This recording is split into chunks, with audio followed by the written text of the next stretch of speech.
In today's video, I'd like to talk to you guys about the 3 components for a successful romantic relationship. What are the 3 things that you're gonna need in order for you to have a successful romantic relationship? For those of you already part of the community, welcome back. And if you are new around on this channel, we give relationship advice. If this is something that you're into, be sure to subscribe to the channel and hit the notification bell because we've got a lot to talk about. The first component for a successful romantic relationship is passion. Passion, by definition, is strong emotional feelings towards someone or something, which means if you're not passionate about someone, if you're not passionate about something, further down the road, you might not be successful with the other 2 components. The only problem with passion is that sometimes people tend to confuse passion with thirst. Sometimes you might see somebody from their physical appearance, you just want to enjoy them sexually. Passion has absolutely nothing to do with anything sexual. What you think? So we'll start off with confused passion.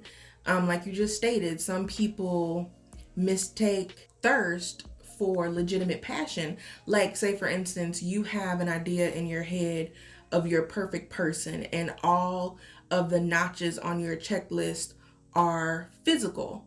When you finally get that person, you're not taking into consideration, like, now that you have them, where does your relationship go from there? Yeah. When you have positive passion in a relationship, that your person is eliciting that feeling that you were going for in the first place.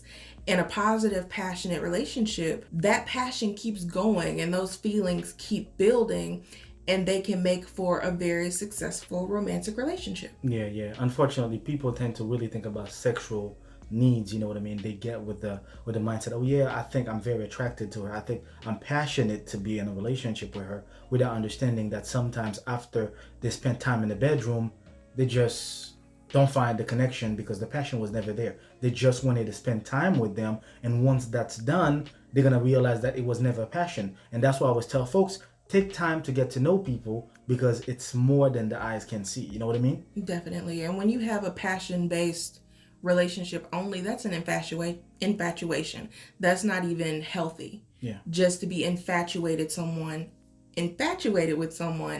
and to claim that that person is your passion. Yeah. What do we have next? Next, we have commitment. Anytime you hear the word commitment, we're talking about dedication. Dedication to a cause, dedication to someone. But there's one problem when it comes to commitment, and a lot of people do not really think about that. I think it's important for you to already be committed with the idea of having a good relationship, a successful romantic relationship, before you get in a relationship. That's why sometimes you're going to find people going with the mindset, you know what, maybe if I find the right person, I'm going to be committed to them. That's not how it works. I think you have to already have that mindset in you before you even get in a relationship. What you think? Definitely. And also, you have those people who don't recognize the commitment until after they're already in the relationship. And then some people stay in those relationships because of the commitment. One of the worst things that I could ever hear somebody say or refer to their spouse is the old ball and chain. Like, your commitment is a prison sentence. And your relationship should not be a prison sentence. That's the toxic part of committing. Yes, it is. And people will stick with commitment because they've put so much time into the relationship. Wrong one. They're not willing to give up the relationship because, oh, we've been together for 10 years. Like, I'm never going to find anybody else that makes me feel this way. And then a lot of people just don't want to put the hard work into finding or building or confounding or working on their current relationship to make it better and to make that commitment worthwhile. I think we also have to think about some people. I do understand that, childhood trauma or things that have happened in past relationships, sometimes they are kind of skeptical with diving into another committed relationship because the mindset is that, okay, I've seen my parents going through the process of marriage and they got a divorce after that.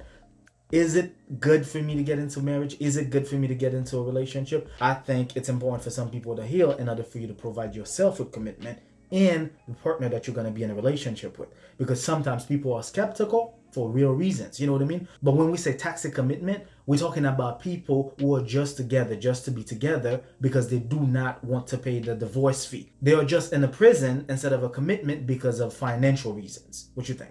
Most certainly. And I think that in today's society, we need to have a new understanding of what a relationship is and what a commitment actually is, because we find ourselves so often thinking, oh, my grandparents were together for so long, they loved each other so much. I don't know why the statistics today say that more people are getting divorces, because more people today are realizing that the relationships that their grandparents had were not perfect. Yeah. You can't settle. Like, a lot of people find themselves settling into their relationship. Yeah.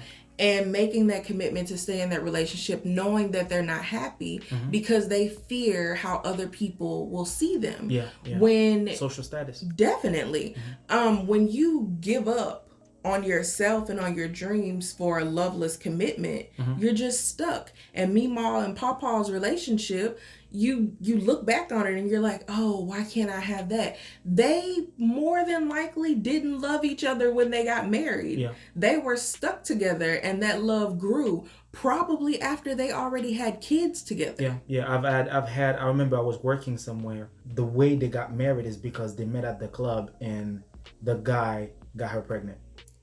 Like the same night she was the one telling the story. I was like, I don't know if I would be, telling things like that to people, because it wasn't really the romantic type of commitment. You know what I mean? And those people, they're just getting married because they're gonna have a child together. And this is not something to do. You're gonna bring the child into a very miserable environment. If you guys do not love each other, if you guys do not know anything about each other, just because you are pregnant, you don't need to open up any level of commitment or trying to act like this is a commitment just because you want to build a home for a child that's not even a home, because it's not built on love. You know what I mean?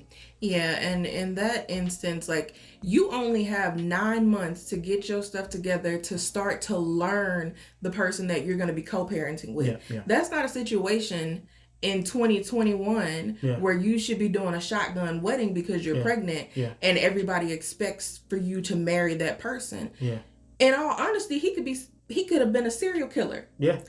And just because you're pregnant, they expect you to marry him. And that's not how things go. That makes it even worse for the child. Yeah. If you wait and get to know the person that you're going to be co-parenting with, and then you build a relationship that way, including your child, because at that point, you're going to be learning each other and learning about this new life that y'all created together.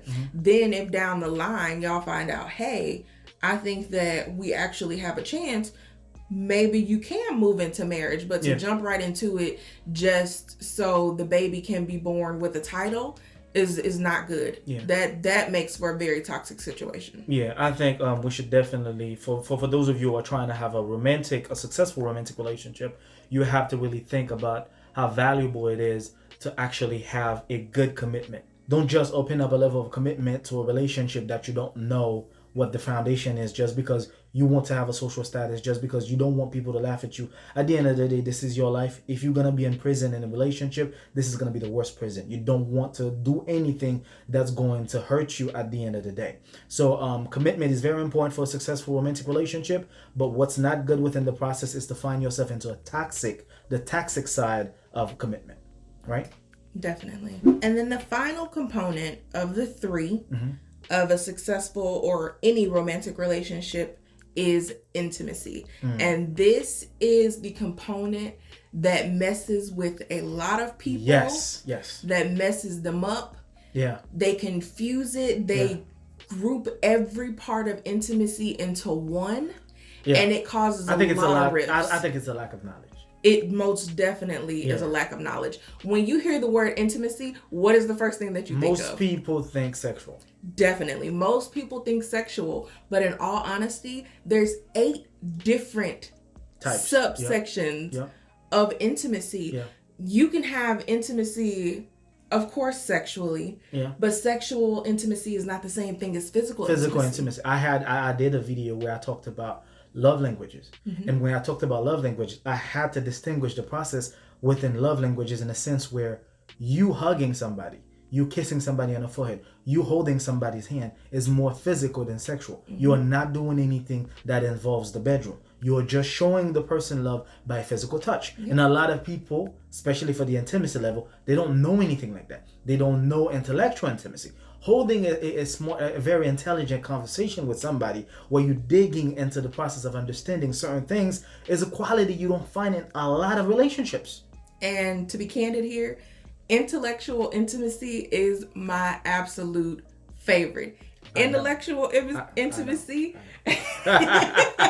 that is my thing. Yeah. And you know what? With intellectual intimacy, that's another one that people get confused with emotional intimacy. Yeah. When you have intellectual intimacy, you and your person, you get together and y'all talk facts. Facts, yeah. Some people like to talk sports. Yeah. When you have your person and you can sit down and talk sports with them, that is the intellectual intimacy that gets the juices flowing. We talk about any and everything. We'll look at a news article and just to sit back and bounce ideas or thoughts off of each other works well for us. But then you also have emotional intimacy. Emotional intimacy. And emotional intimacy in a relationship is really, really, really, really, and I can't say really enough, important. Yeah, but there's one problem though.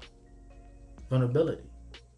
A lot of people are not intimate enough, emotionally speaking, because a lot of them are not vulnerable enough to each other. That's why if you're going to have a healthy relationship, you need to be upfront with your person. You got to let them know it's okay to take off the mask, to break down the wall when we're together. You have to be able to express yourself emotionally. And in all honesty, if you ever feel like you can't open up to your person without fear of judgment, that is not the person for you. And you'll never be able to be connected emotionally speaking. Because anytime we say emotions, we talk about feelings. And if you think, if you were to say something to your partner, they're gonna judge you, or you a bad person, or you're a pervert, or you know what I mean? That's basically gonna put you in a position where, you know what, I'm not gonna share with that person. I'm not gonna ever be emotionally intimate with that person to the point of them understanding who I am as a person. You know what I mean? Definitely. Social intimacy. What's that? So social intimacy is when you guys can go out in public and socialize with other people, but you're still like in your comfort zone, you're still together, you're not overly possessive of the other, but y'all are in the same social space that if you're across the room, I can throw you a look and you can throw me a look back and we're both good and we're both happy and we're still connecting like on personal relationships with other people, respecting our relationship and still compounding on it. So at the end of the night, when we go home, we're fine. We're fine. Yeah, conversations on that. We already know what not to cross. We hang out with our friends. We do what we do. And social intimacy is also important because that also will help people understand exactly who you are as having them as your partner. Because sometimes we've seen on social media videos and everything where people's like, where are you? What are you doing with your friends? What you this, what you that? I'm socializing. That's why I always tell folks, social isolation in a relationship is not good. You know what I mean? Because at some point, if you do not go out with people together or by yourself, at some point you're not growing. You're not seeing things. You're not enjoying yourself, not knowing what to do with yourself exactly. And then you also have to think about it this way too. If your person does not want to include you in their social settings or introduce you to their little society, like that's some red flags right there. Red flags. That's how a lot of people find out that they're the side chick or the side dude, because they already have a social network built up of their people with their main person. And while maybe one or two people in their social network may know about you, they also know personally their other person.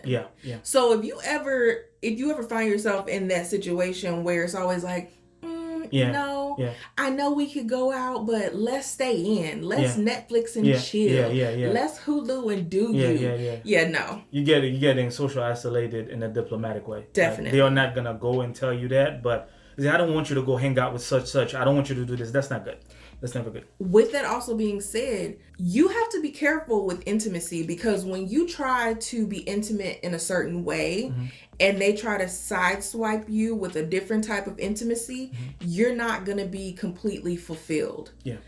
For example, if I'm expressing myself or you find yourself expressing emotional intimacy and they try to sideswipe you with sexual intimacy or to take your mind off of it with aesthetic intimacy and making something beautiful but not really listening to you have to put a stop to it, and you have to let them know, don't allow them to override what you're feeling and what you're trying to express, because that can stagnate your relationship as well. Yeah, and another important part is the spiritual intimacy. I don't think people really think about the spiritual level of the relationships when it comes to intimacy. You know what I mean? People that have cultural differences, sometimes religious problems, you know what I mean? They don't get to, it's not about religion, basically. It's more about being spiritual with each other, connecting, because there's a good part of connecting with your partner that falls directly into spiritual intimacy. If we were to actually go deep into finding and understanding what intimacy is and to trying to build that, you know what I mean? Which by definition is closeness between two people on a deep personal level. If people were to really attack that instead of going through the process of getting in bed with somebody, swipe right, you know what I mean? Tinder and all the social media situation, there's a good possibility that relationship will last longer. Especially right now, we are in a very intelligent, very smart generation because of technology. People are not using things like that effectively. You know what I mean? So, and this is a conversation for another time. Yeah. But like with the speed of how everything is going, everything is so rushed. No one takes the time to slow down and cultivate their relationships anymore. You have Tinder, you have Snapchat, Facebook even offers dating now, and everything is so quick. So let's do this right now. Let's do this right now. You're playing 20 questions. And maybe you'll hit on it and be like, oh, I'm spiritual. But don't say that you're spiritual and then you ask me what my sign is. Because that is not, that's not where we're going. That's not what I mean when I say that I'm spiritual. Don't ask me about my zodiac sign, because that's really, really, really not important. Because, you know, it's crazy that a lot of people will hear what your sign is and be like, no, I'm going to have to pass. We're not compatible. The judgmental version of it. That's what it is. Correct. And sometimes they'll think about the toxic part of a zodiac. Is that, you toxic. No, toxicity has absolutely nothing to do with zodiac. I'm just going to throw that out there. People are just toxic. Do not blame your toxicity level to a sign. You're just toxic. You need to heal. I don't know where it happened, but you need to heal. You're toxic right now. You know what I mean? So I think all three parts, passion, commitment, and intimacy, are very important for a successful romantic relationship. Most definitely. And what's interesting is these three components are just the foundation. There are more things to compound on top of that to create a successful romantic relationship. Now, there are 7 different types of relationships that these three components are based off of. Did y'all hear that? 7. Yes. Some of them only have one component. Some of them have 2, and only one of them has all 3. And I think what's going to be really hard for a lot of people when they hear these different type of relationships is to honestly look into the type of relationship and admit the type of relationship that they have. Because you can look at anybody, and social media has made it really hard for people. You see these public relationships and they look beautiful on your timeline. But in reality, you don't know what's going on. And a lot of those relationships are lacking one of these components. One or two of them. If not all of them. If not all 3. But it boils down. One thing, like with those long-lasting relationships that you see, and hear me out, Will and Jada, that type of relationship lasts based on commitment. Because they've been married for so long and they have children together. And how would it look? We're not going to disclose what type of, which side of the commitment. Is it to the toxic side, or we'll let you guys, you do whatever you do with that piece of information, okay? If you feel intimate over a red table, that's your business. That's your business. Air it out to the world. But for us regular folks with regular relationships that just want to be happy and healthy, like, you have to be willing to pinpoint your relationship type. And then you and your significant other have to commit to working together to build it to that top tier relationship. Absolutely. And I just wanted to loop back to the 8 types of intimacy, because don't listen to me and think that I'm saying you have to have all 8 types in order for your intimate relationship to work. That's not what we're saying. We're saying that there are 8 components, and most people only think that there's usually just 1 or 2. You don't have to pinpoint every type of intimacy in your relationship. Yeah, you don't need to have all of them, basically. Right, you don't have to have all of them. All of them aren't necessary. Yeah. The main ones that you need to have that spiritual connection with your person, that social aspect. Yeah. If you're not like an introvert like me, that emotional intimacy, the intellectual intimacy, because that's very important. Because you can have sexual intimacy with somebody and be passionate about their type, but then you lack when it comes to intellectual conversation. You don't need to have all of them, but if we're talking about the 3 important components, you must have passion, you must be committed, and you must actually dive into the process of being intimate with each other in a higher level than just sexually, because it's important for you guys to cultivate all that for the betterment of your relationship. Thank you to my lovely co-host. On that note, I hope that you guys enjoyed the video. If I've missed something in the process, feel free to let me know in the comments below. Until then, take care of yourselves and each other. Peace. Peace.